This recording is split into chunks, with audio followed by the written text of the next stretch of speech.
Pernahkah kamu merasa sudah mencoba segalanya, tapi hidup tetap sama?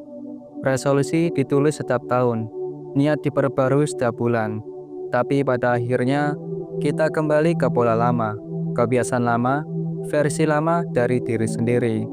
Dan kita bertanya, apa yang salah? Mengapa hidupku tidak berubah? Tapi mungkin pertanyaan yang lebih jujur adalah ini, apakah aku benar-benar berubah atau hanya berharap berubah? Kita hidup di dunia yang terobsesi pada hasil instan. Kita ingin langsing tanpa diet, sukses tanpa gagal, damai tanpa bertapa. Dan perubahan yang sejatinya adalah proses dijadikan target. Tapi seperti kata filsuf Heraklitus, satu-satunya hal yang konstan adalah perubahan. Ironisnya, justru perubahan itulah yang paling sering kita takuti. Buku Atomic Habits tidak menawarkan ramuan ajaib. Ia tidak menjanjikan perubahan besar dalam semalam. Sebaliknya, ia mengajarkan kita sesuatu yang sangat sederhana, bahwa perubahan besar adalah akumulasi dari hal kecil yang dilakukan secara konsisten. Kebiasaan kecil, atomik, sekecil partikel. Namun seperti atom yang membentuk dunia, kebiasaan kecil membentuk hidup kita. Filsafat Stoik berbicara tentang kendali, bahwa kebebasan sejati bukan berarti bisa melakukan segalanya, tapi mampu memilih dan setia pada pilihan itu. Setiap kebiasaan adalah pilihan kecil, menggosok gigi atau melewatkannya, membaca buku atau membuka TikTok, berbicara dengan diri sendiri secara positif atau negatif. Pilihan-pilihan kecil, tapi dalam waktu ia menjadi takdir. Sebagian dari kita menunggu motivasi, padahal motivasi itu seperti angin, datang dan pergi. Yang sejati adalah sistem, kebiasaan yang mengakar, yang tetap dilakukan meski tanpa gairah. Seperti para rohib yang bangun setiap jam 4 pagi, bukan karena mereka bersemangat, tapi karena mereka tahu disiplin adalah bentuk tertinggi dari kebebasan. Jadi mengapa hidup tidak berubah? Karena kita terlalu fokus pada tujuan, terlalu terobsesi ingin berubah cepat. Padahal hidup hanya akan berubah ketika kita berubah perlahan, pasti dan terus-menerus. Kita tidak menjadi bijak dalam satu malam.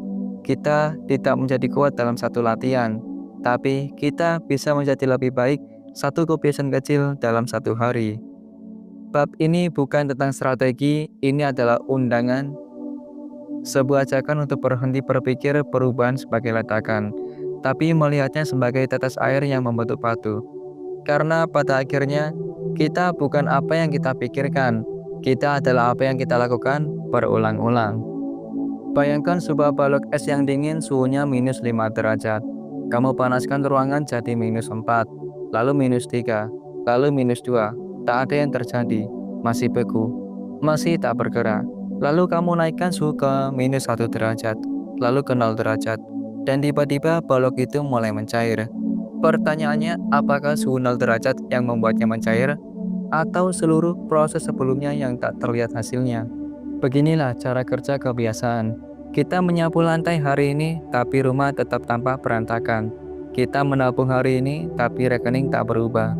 Kita baca satu halaman buku dan tetap merasa bodoh. Kita lalu menyerah karena tidak sabar melihat hasil. Padahal perubahan adalah reaksi yang tertunda. Buku Atomic Habits menyebutkan sebagai kekuatan 1%. 1% per hari, setiap hari, bukan ledakan tapi tetesan. Karena hidup yang berubah bukanlah hidup yang meledak, tapi hidup yang bertetes tanpa putus. Dalam filsafat timur ini disebut Tao. Perubahan bukan tentang aksi heroik, tapi tentang mengalir, berproses tanpa terburu-buru. Bunga mekar bukan karena paksaan. Gunung terbentuk bukan karena ledakan, tapi karena tekanan yang konstan selama jutaan tahun. Kita sering lupa bahwa konsistensi tak terlihat sampai akhirnya terlihat. Orang hanya akan melihat kamu sukses di puncak, tapi tidak melihat kamu bangun jam 5 pagi selama 5 tahun. Mereka melihat hasilnya, tapi bukan prosesnya. Dan karena itu, mereka juga gagal mengulangnya. Dalam kehidupan spiritual, para biku Tibet berdoa dengan memutar roda setiap hari.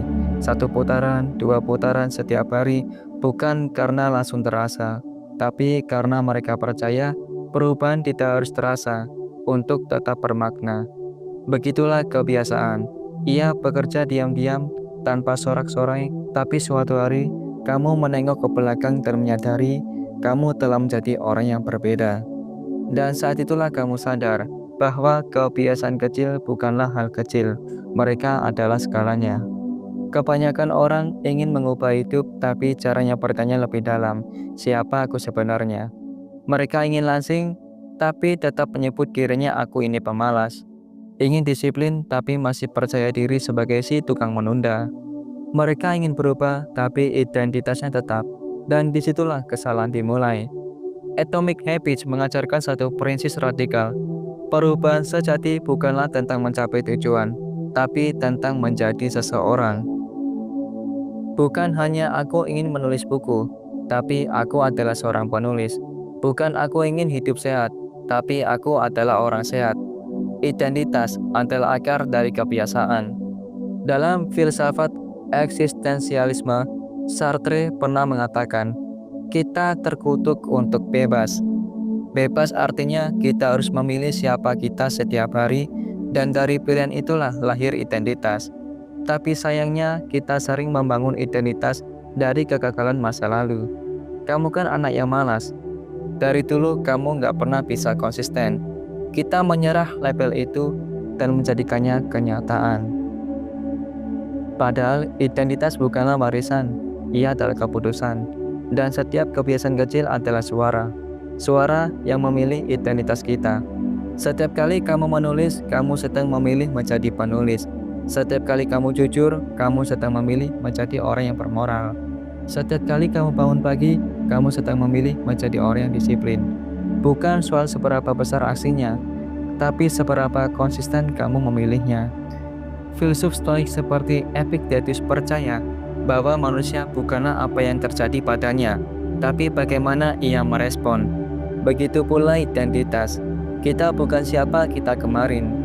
Kita adalah apa yang kita pilih hari ini berulang-ulang. Jadi siapa kamu sebenarnya?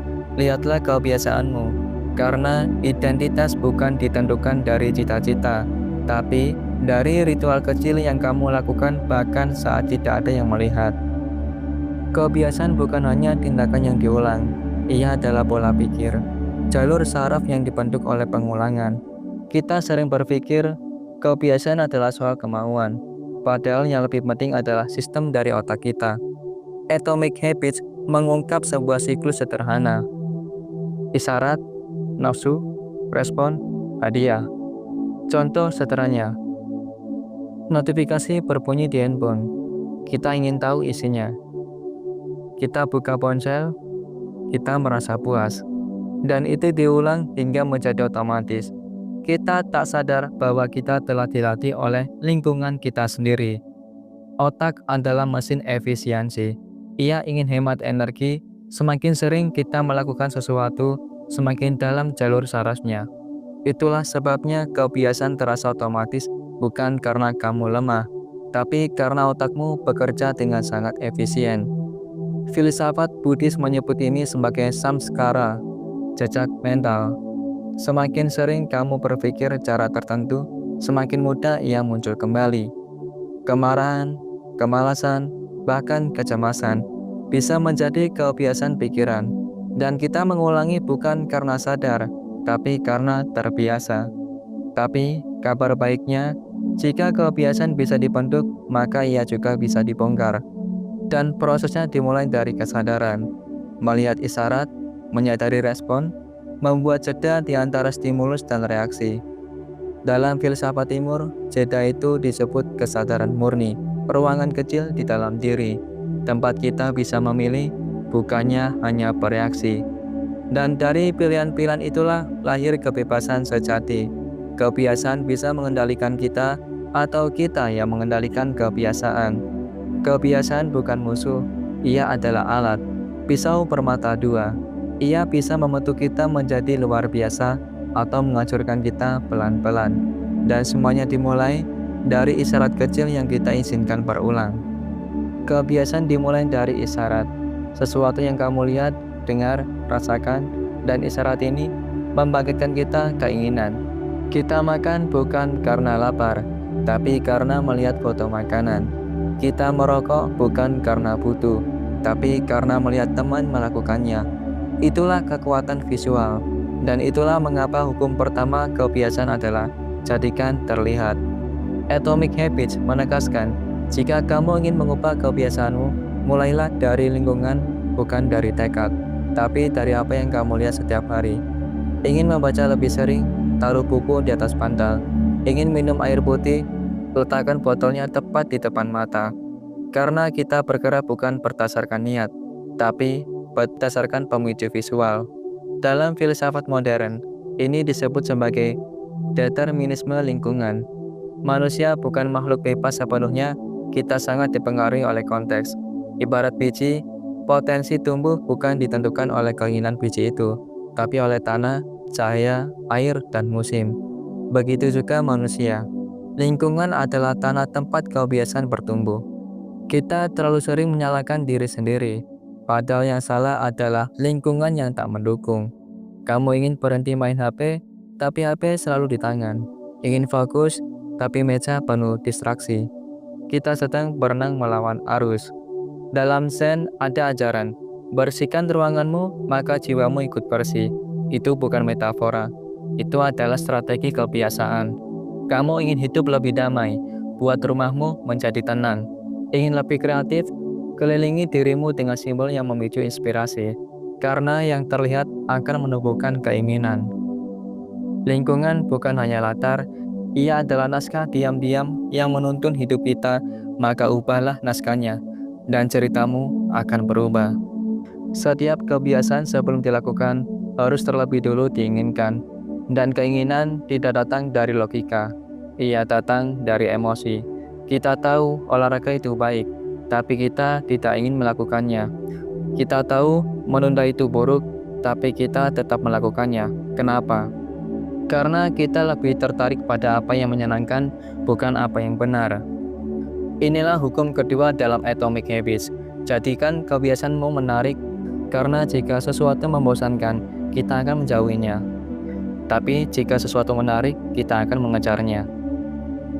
James Clear menyarankan untuk menggunakan prinsip yang disebut bundling kebiasaan.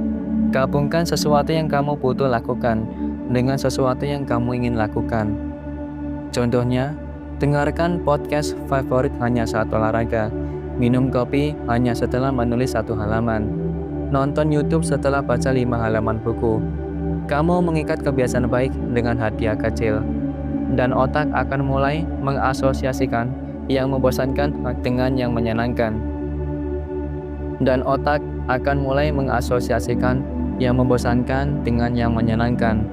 Filsafat hedonistik mungkin terdengar egois, tapi jika dipahami dengan bijak, ia bisa menjadi alat perubahan. Manusia bergerak karena kenikmatan dan menghindari penderitaan. Jadi kenapa tidak membuat kebiasaan baikmu menjadi menyenangkan?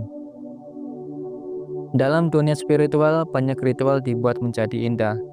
Lonceng yang bertentang saat meditasi, aroma dupa saat berdoa, lagu, gerak, warna, semua dirancang untuk membuat ritual menarik. Karena para guru tahu, apa yang menarik akan bertahan. Kita tak perlu menjadi sempurna, cukup membuat kebiasaan baik terasa seperti hadiah, bukan hukuman.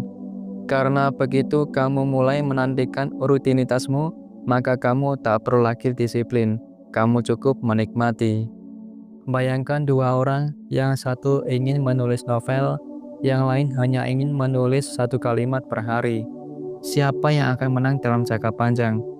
Bukan yang paling ambisius, tapi yang paling konsisten. Inilah prinsip utama dalam Atomic Habits. Kesuksesan bukan milik yang hebat, tapi yang bertahan. Dan untuk bertahan, kebiasaan harus mudah. Hukum ketiga adalah, jadikan kebiasaanmu mudah dilakukan. Karena semakin sulit, semakin besar kemungkinan kamu akan menyerah. Sebaliknya, semakin mudah, semakin besar peluang kamu akan mengulanginya. Otak menyukai efisiensi. Ia akan selalu memilih jalur dengan hambatan paling kecil. Jika kamu ingin membaca buku, tapi bukunya ada di rak paling atas dan kamu harus ambil tangga dulu. Kamu mungkin akan menunda, tapi jika bukunya sudah di meja, kebiasaan itu terasa mengundang. Filsafat Stoik mengajarkan prinsip yang sama. Hidup bijak bukanlah hidup yang rumit, tapi hidup yang disederhanakan. Kita gagal bukan karena malas, tapi karena sistem kita terlalu berbelit, terlalu banyak friksi. Atomic Habits memperkenalkan konsep Rule 2 Minutes. Buat kebiasaanmu cukup singkat hingga tak bisa ditolak. Ingin menulis, mulai dengan 2 menit mencoret. Ingin meditasi, cukup untuk diam 2 menit. Ingin lari, cukup pakai sepatu lari. Karena perubahan tidak terjadi melalui niat besar, tapi dari langkah kecil yang tak pernah berhenti. Dalam Buddhisme Zen, prinsip ini disebut Kaizen, perbaikan terus-menerus sekecil apapun.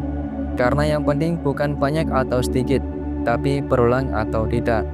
Jadi, jika kamu ingin membuat kebiasaanmu menempel, buatlah ia begitu mudah, hingga kamu tak punya alasan untuk menolaknya. Karena dalam hidup nyata, yang mudahlah yang menang.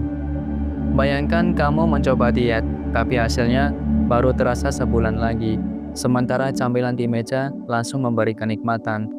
Inilah dilema manusia modern, yang buruk terasa enak sekarang, yang baik terasa enak nanti. Kita hidup dalam tubuh yang menginginkan hadiah cepat, tapi dunia membutuhkan kesabaran panjang. Itulah mengapa Atomic Habits menyusun hukum keempat, jadikan memuaskan. Jika kamu ingin kebiasaan baik bertahan, kamu harus memberi rasa puas segera setelah melakukannya.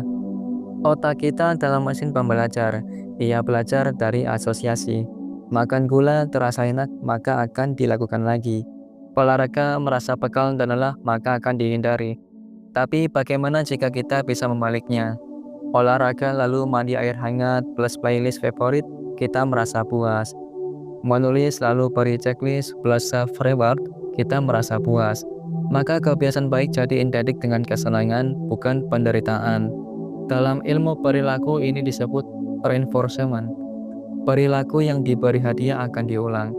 Bukan hanya hadiah besar, tapi juga hal sederhana.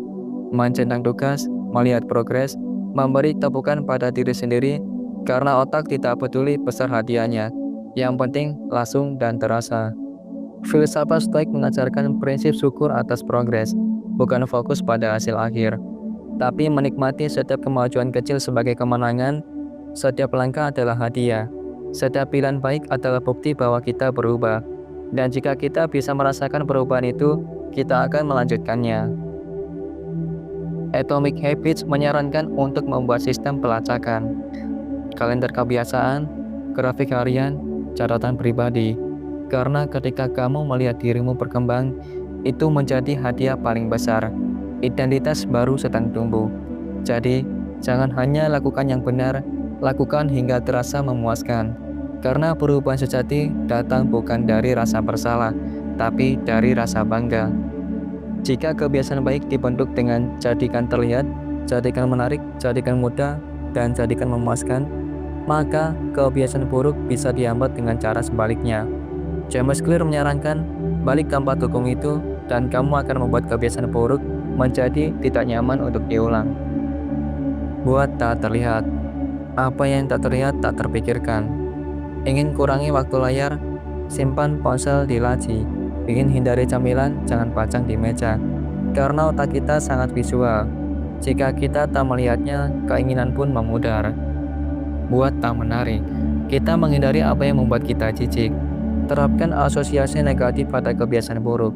Misalnya, pikirkan konsekuensi jangka panjang dari merokok setiap kali kamu tergoda. Bayangkan rasa lelah dan kecewa setelah begadang.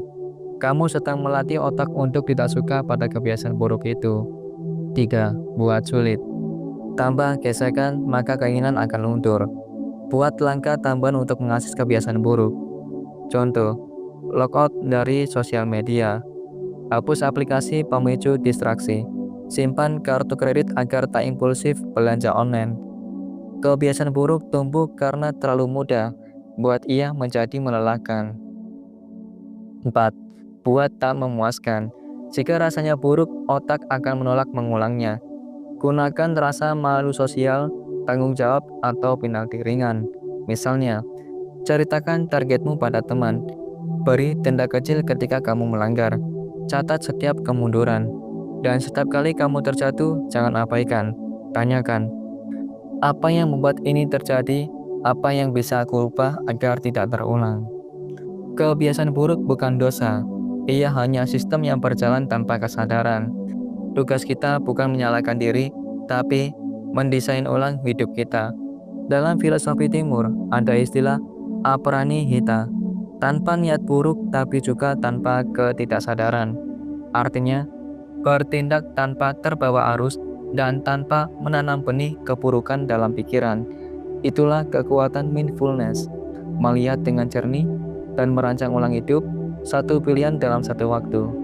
Kamu bisa memutus rantai kebiasaan buruk bukan dengan kekuatan, tapi dengan desain yang cerdas, dan kesadaran yang terus diasah. Pada akhirnya, Atomic Habits bukan hanya tentang kebiasaan, tapi tentang identitas, tentang siapa kamu sedang menjadi. Kamu bukan apa yang kamu inginkan, bukan apa yang kamu katakan, bukan bahkan apa yang kamu pikirkan. Kamu adalah apa yang kamu ulang. Setiap kali kamu menulis satu halaman, kamu sedang memilih menjadi seorang penulis. Setiap kali kamu bangun pagi untuk olahraga, kamu sedang menjadi seseorang yang disiplin. Perubahan sejati adalah perubahan identitas. Orang sering berkata, saya ingin lebih produktif, saya ingin sehat, saya ingin sukses. Tapi jika dalam batin kamu masih merasa pemalas, tidak disiplin, tidak layak, maka kebiasaan akan cepat runtuh. Karena kebiasaan yang tak sesuai identitas akan selalu terasa dipaksa. Maka langkah sejatinya adalah membalik prosesnya. Ubah identitas dulu. Biarkan kebiasaan menjadi bukti nyata. Jangan fokus pada hasil, fokus pada sistem. Jangan bertanya, apa yang ingin aku capai? Tanyakan, siapa aku ingin menjadi. Filsuf eksistensialis Jean-Paul Sartre pernah berkata, kita tidak dilahirkan menjadi sesuatu, kita menjadi sesuatu melalui tindakan kita. Begitu juga dengan identitas. Kamu bukan pemalas, kamu hanya punya bukti yang salah. Dan setiap kebiasaan kecil adalah kesempatan untuk menulis ulang siapa kamu. Jika kamu ingin menjadi pembaca, baca satu halaman. Ingin menjadi penulis, tulis satu paragraf. Ingin menjadi orang yang tenang, tarik napas perlahan dan diam sebentar. Itu cukup, karena kamu sedang membangun bukti untuk dirimu sendiri. Dalam spiritualis timur dikenal konsep bhavana, menjadi melalui pembiasaan batin, bukan melalui pencapaian besar, tapi melalui pilihan kecil yang diulang dengan sadar setiap hari, setiap momen. Atomic Habits mengingatkan kita bahwa perubahan besar tidak lahir dari revolusi besar, tapi dari evolusi kecil. 1% lebih baik hari ini, 1% lebih sadar besok, 1% lebih sejati setiap langkahnya. Dan perlahan, tanpa sadar, kamu bukan lagi orang yang kamu takuti. Kamu adalah versi terbaik dari dirimu yang dulu hanya kamu impikan. Kamu ditanai ke level cita-citamu, kamu jatuh ke level sistemmu. James Clear. Bangun sistem, ulangi kebiasaan, dan bentuk identitas. Pernahkah kita sadar bahwa kita bukan hanya produk dari niat, tapi juga dari ruang yang kita huni? James Clear dalam Atomic Habits mengingatkan, lingkungan bukan sekedar tempat. Ia adalah arsitek tak terlihat yang membentuk kebiasaan kita. Behaviorisme mengajarkan, konteks memicu respon jika kamu selalu gagal fokus di kamar tidur. Mungkin itu bukan karena kemalasanmu, tapi karena otakmu sudah mengaitkan tempat itu dengan rebahan. Disinilah stoicisme modern berbicara. Fokuslah pada apa yang bisa kamu kendalikan, dan lingkungan adalah salah satunya. Lihatlah meja kerjamu, isi kulkasmu, notifikasi ponselmu, itu semua adalah alat formasi diri. Ubah lingkungan, dan kau mengubah kemungkinan dirimu. Kita sering terjebak dalam kultus kesuksesan, tapi Atomic Habits mengajak kita bertanya, apa gunanya mencapai tujuan jika sistem kita rapuh? Kebiasaan bukan tentang mengejar trofi, tapi tentang menjadi versi diri yang sedikit lebih baik setiap hari. James Clear bilang, kamu tidak jatuh cinta pada hasil, tapi pada prosesnya. Hidup bukan garis finish yang kita kejar, tapi tanah subur tempat kita menanam benih kebiasaan. Lihatlah anak kecil berjalan-jalan. Ia tak peduli berapa kali jatuh. Yang ia tahu, hari ini lebih baik dari kemarin. Itulah filosofi pertumbuhan. Perubahan bukan tentang momentum dramatis, tapi kesetiaan pada hal kecil. Atomic Habits mengajarkan konsistensi adalah bahasa universal alam semesta. Lihatlah sungai yang mengukir arai, bukan dengan kekerasan, tapi dengan ketekunan. Kita naik ke level tujuan kita jatuh ke level sistem kita. Jadi, mari berhenti memburu kesuksesan instan, mulailah menghargai setiap langkah kecil. Karena hidup yang bermakna dibangun dari atom-atom kebiasaan yang kita ulangi dengan cinta.